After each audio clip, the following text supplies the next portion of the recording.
noite! Está no ar mais uma edição do Resumo Brasil. Eu, Priscila Mendes, e a nossa intérprete de Libras, Brenda Rodrigues, vamos mostrar a vocês o que foi notícia no país e no mundo durante esta semana. Combate às mudanças climáticas e a pandemia da Covid-19 ficaram no centro das discussões na Assembleia Geral da ONU em Nova York. Faltam menos de 2 meses para as provas do Enem e nós vamos ver o que os estudantes devem fazer nessa reta final. E o pintor de apenas 11 anos, que tem síndrome de Down, recebe um convite para expor suas obras no Museu do Louvre, em Paris. Isso e muito mais a partir de agora.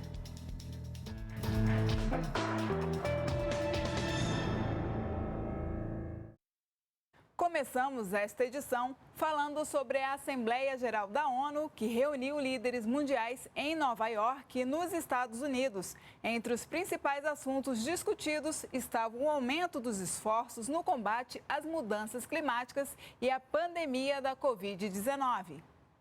O secretário-geral das Nações Unidas abriu na terça-feira a sessão da Assembleia Geral.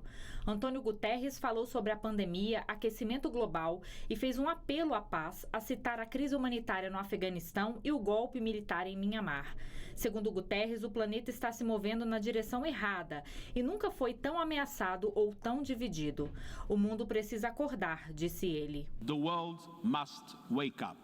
Logo depois, como já é tradição, o Brasil foi o primeiro país a discursar. O presidente Jair Bolsonaro destacou as ações do governo no combate à pandemia e ao desmatamento e falou sobre a recuperação da economia. Bolsonaro disse no plenário da sede da ONU que mais de 140 milhões de brasileiros já receberam a primeira dose da vacina contra a Covid. O presidente também afirmou que o governo brasileiro antecipou de 2060 para 2050 o objetivo de alcançar a neutralidade climática. Os recursos humanos e financeiros destinados ao fortalecimento dos órgãos ambientais foram dobrados, com vistas a zerar o desmatamento ilegal. Os resultados desta importante ação já começaram a aparecer. Na Amazônia, tivemos uma redução de 32% do desmatamento no mês de agosto, quando comparado a agosto do ano anterior. O chefe da Casa Branca, Joe Biden, foi o segundo líder a falar. Essa foi a primeira vez que Biden participou do encontro como presidente dos Estados Unidos.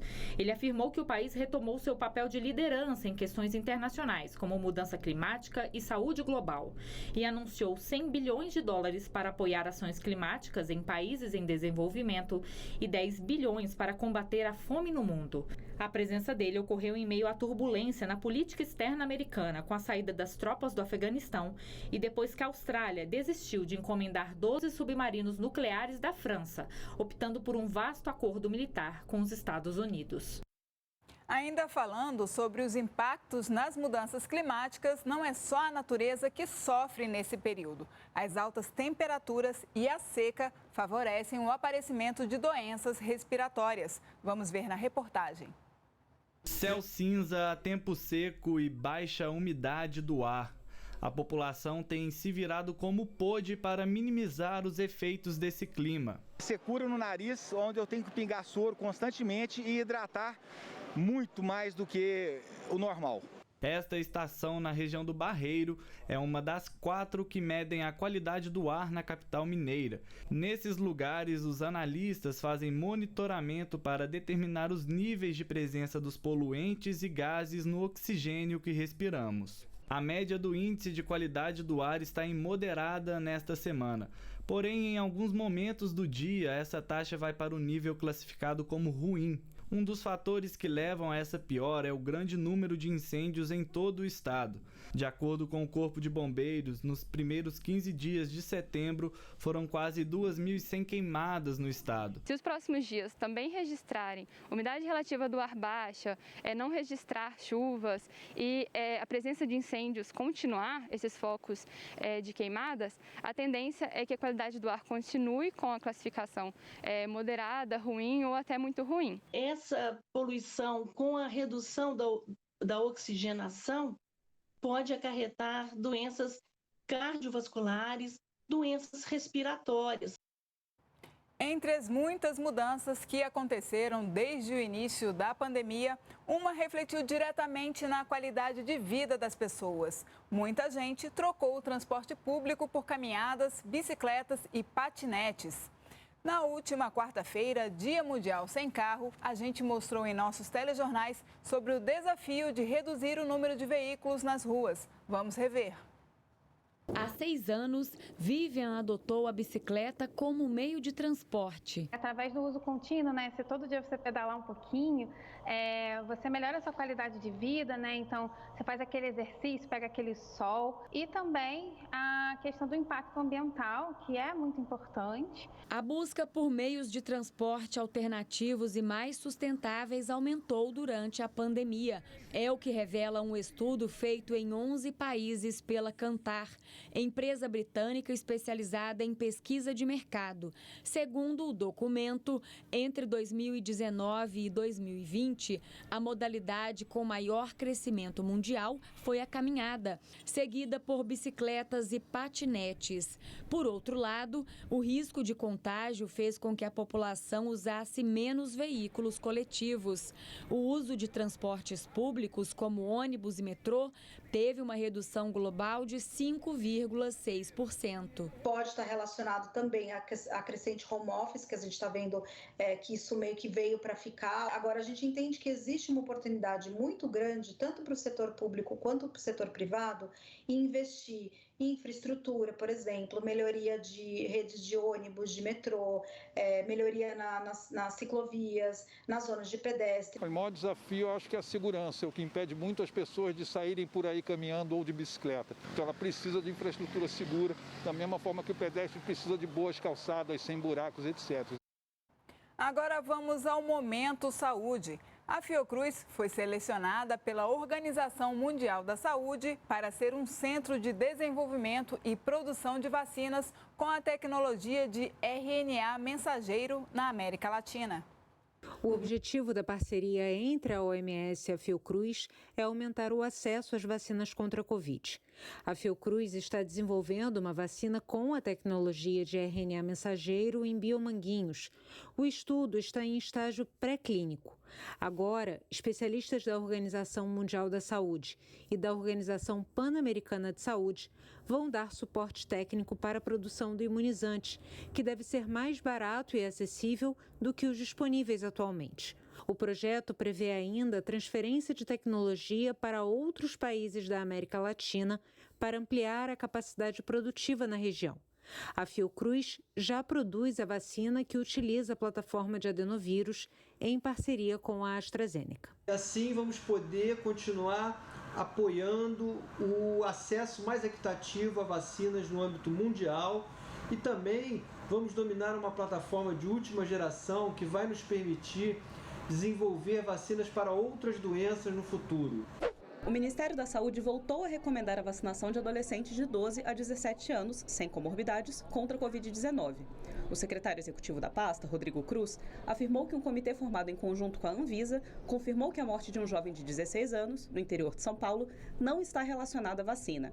Ele ainda lembrou que o único imunizante autorizado pela Agência Nacional de Vigilância Sanitária para a faixa etária é o da Pfizer. Após uma semana de estudo, entendeu-se sim que a gente pode retomar a vacinação desses adolescentes, priorizando os grupos que precisam, que têm uma imunidade mais deficitária.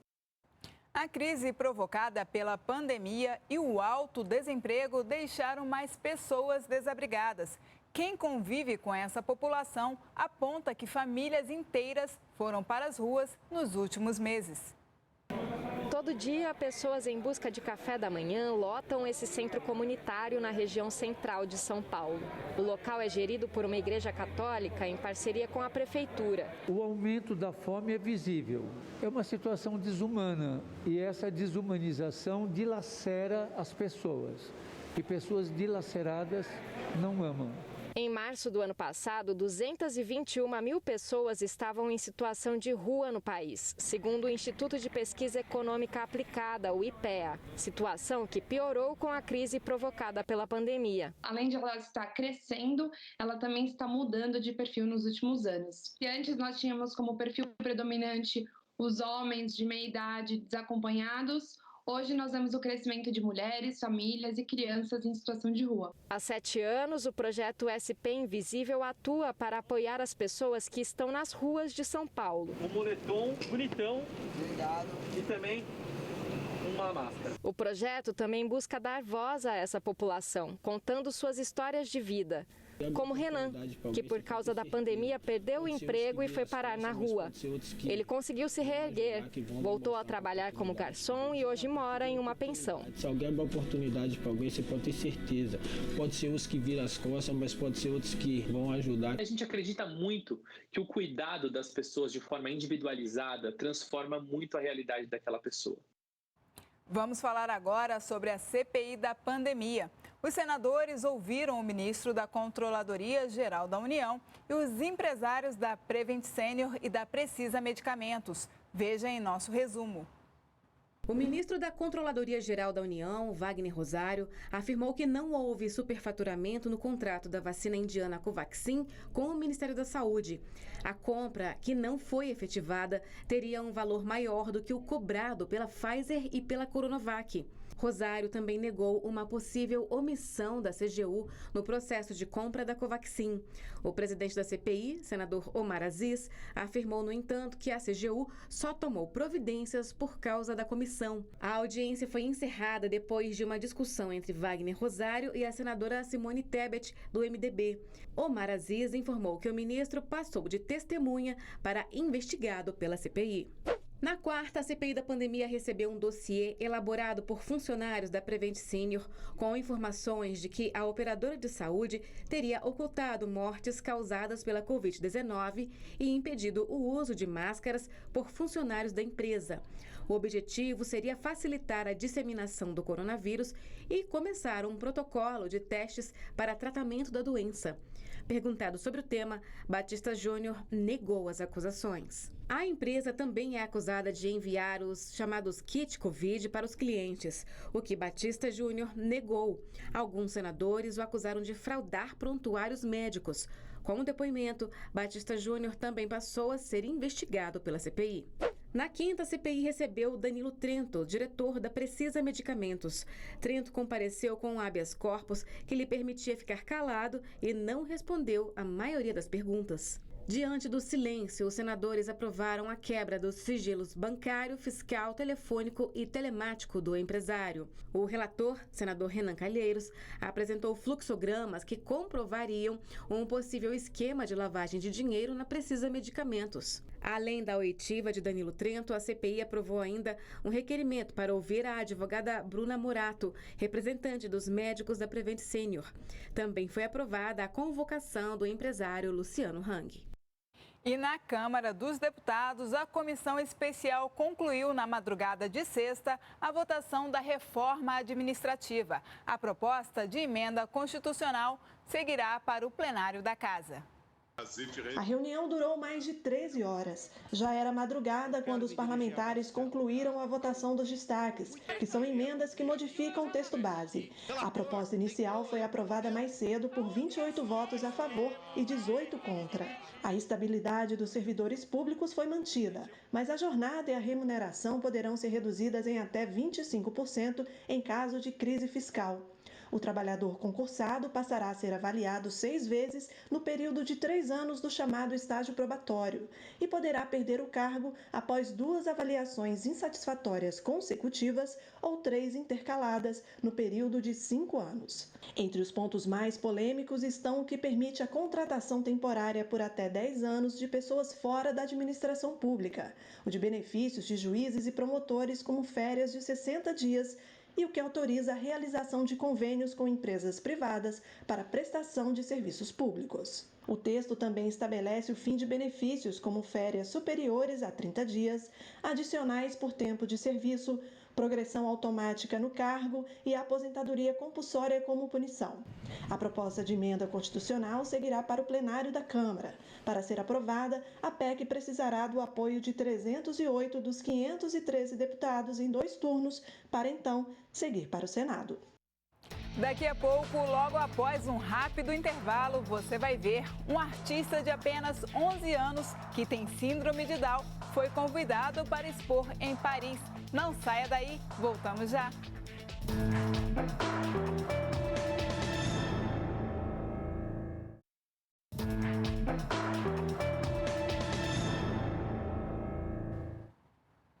Agora vamos a outros destaques internacionais. A semana começou com as ações mundiais despencando por causa do risco de colapso da gigante imobiliária chinesa Evergrande. Veja em nosso giro pelo mundo.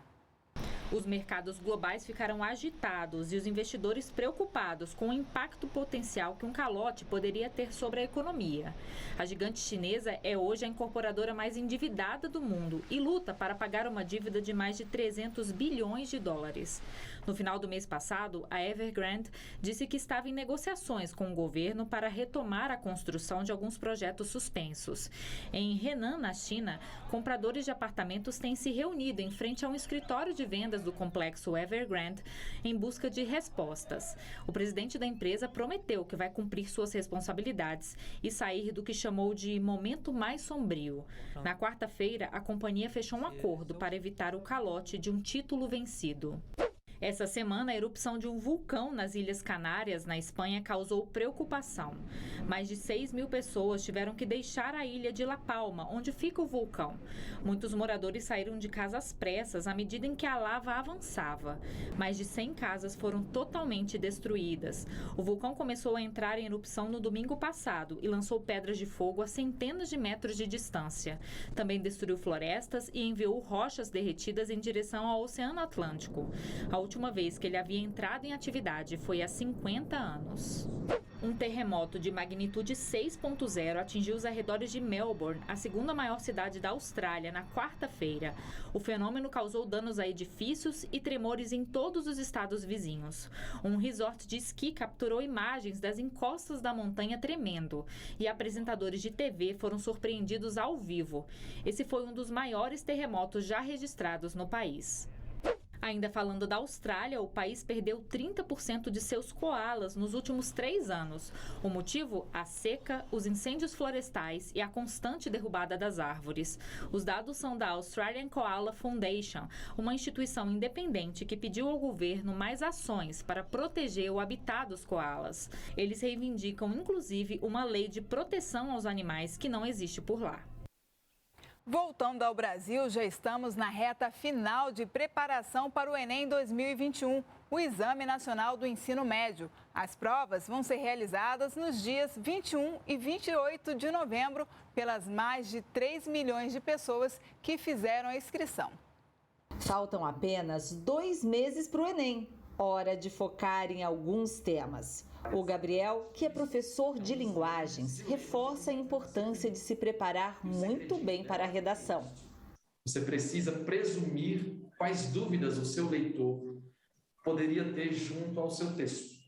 O que ele não entendeu ali? Não estou falando necessariamente de articulação de ideias, estou falando de argumentos que não foram completados. A Bianca já pegou essa dica. Ela concorda que a redação é o que exige maior atenção nesse momento.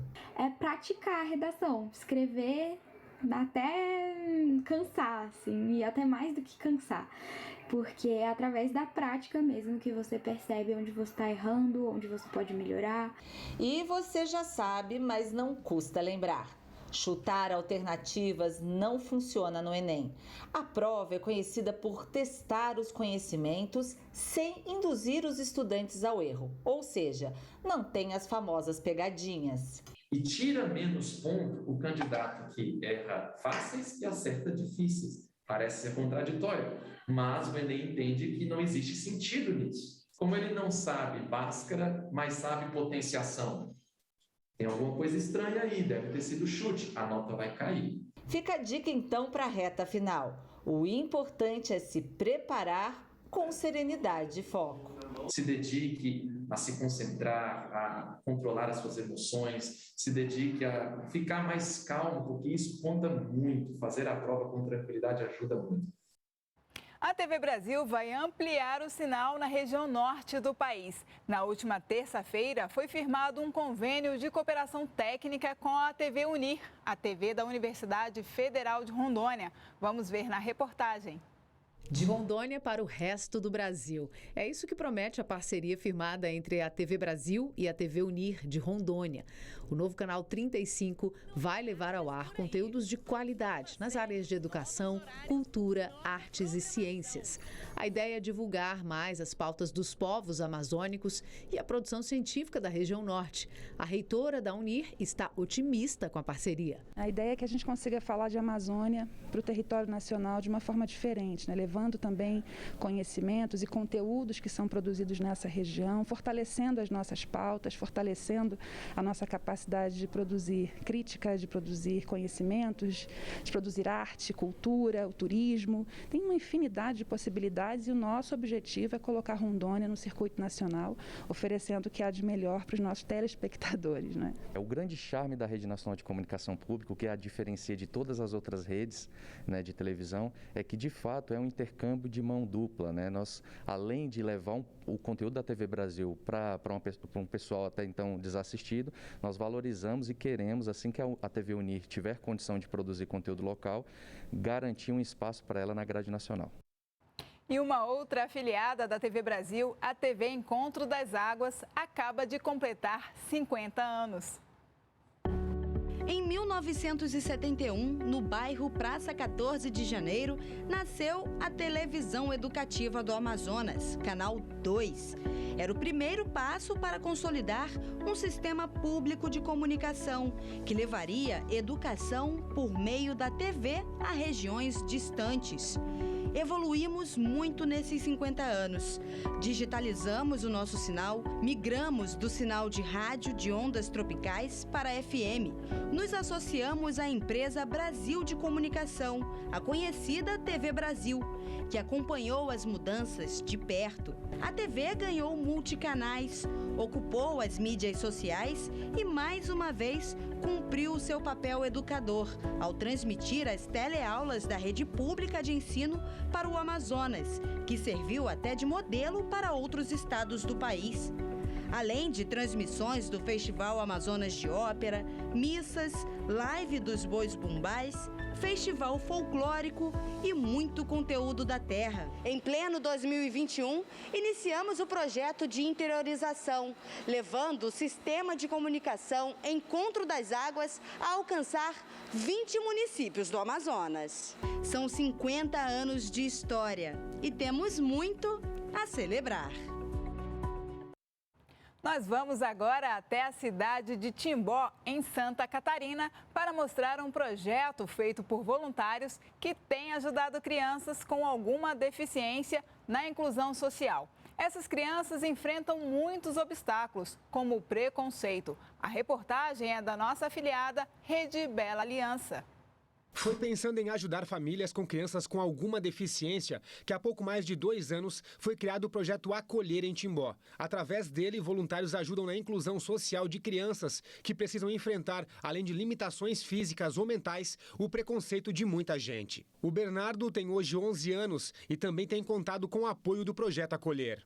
O Bernardo é o Kernictus, né? Aconteceu depois do nascimento. Então, isso afetou a parte motor dele, só o sistema nervoso dele. Cognitivo, o restante é tudo, vou dizer, normal, assim, né? Esse projeto é importante porque, tipo, ele pode dar oportunidades a outras crianças que não têm, talvez, conseguir um remédio, um tratamento. E pelo projeto, a gente tem alguns parceiros e está buscando hoje também. Então, são profissionais que queiram abraçar a causa como voluntário. Então, seja uma clínica dentária, que nem hoje é o que mais precisa, porque como as crianças, elas têm esse diagnóstico bem severo, então elas tomam muito medicamento e precisam muito, né, de um tratamento dentário. Mas tem que ser alguém apto para atender essas crianças. E hoje, graças a Deus, né, a gente tem ido atrás, tem conseguido, né, profissionais que abraçaram essa causa. O projeto Acolher nasceu em novembro de 2018 e já ajudou muitas crianças. E o mais importante de tudo, segundo a Anice, o projeto hoje é uma grande família. Que é importante para eles, como é importante para os pais também, sabe? Ter essa interação com as crianças, eles se sentirem importantes também, sabe?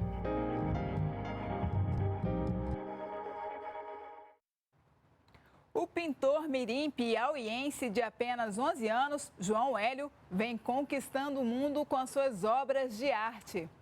O pequeno artista do município de Esperantina, região norte do Piauí, foi convidado para expor suas telas no Museu do Louvre, em Paris. A reportagem é da nossa afiliada TV Antares. Cores vivas que, jogadas sobre a tela, expressam os sentimentos do artista de forma complexa e algumas vezes indecifrável aos olhos leigos. Todo esse talento vem de uma criança do interior do Piauí, o pequeno João Hélio.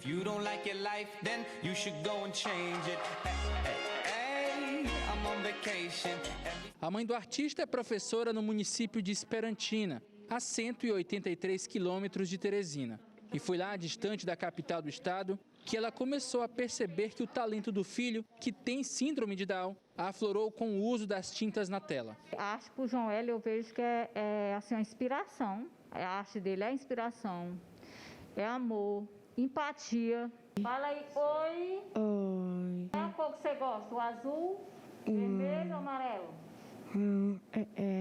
O João Hélio tem 11 anos, mas pinta seus quadros profissionalmente desde os 9, quando a família decidiu investir no talento dele. Agora, João Hélio foi convidado para participar de uma das maiores exposições de arte do mundo, que acontece em Paris, o Carrossel do Louvre. Apesar do convite de honra, a família do João não tem condições financeiras para arcar com as despesas de participação do evento.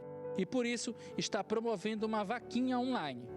A ideia foi abraçada por um grupo que destaca razões para continuar acreditando. No caso do João Hélio, é o seu talento e toda a sua trajetória que ainda está só começando.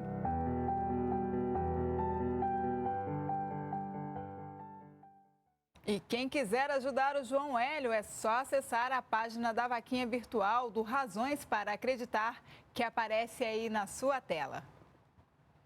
A nossa edição do Resumo Brasil de hoje chegou ao fim. Obrigada pela companhia e lembre-se que temos um encontro marcado no próximo sábado, 9h30 da noite. Fique agora com imagens da chegada da primavera que encheu nossas cidades com o colorido das flores. Tchau e até semana que vem!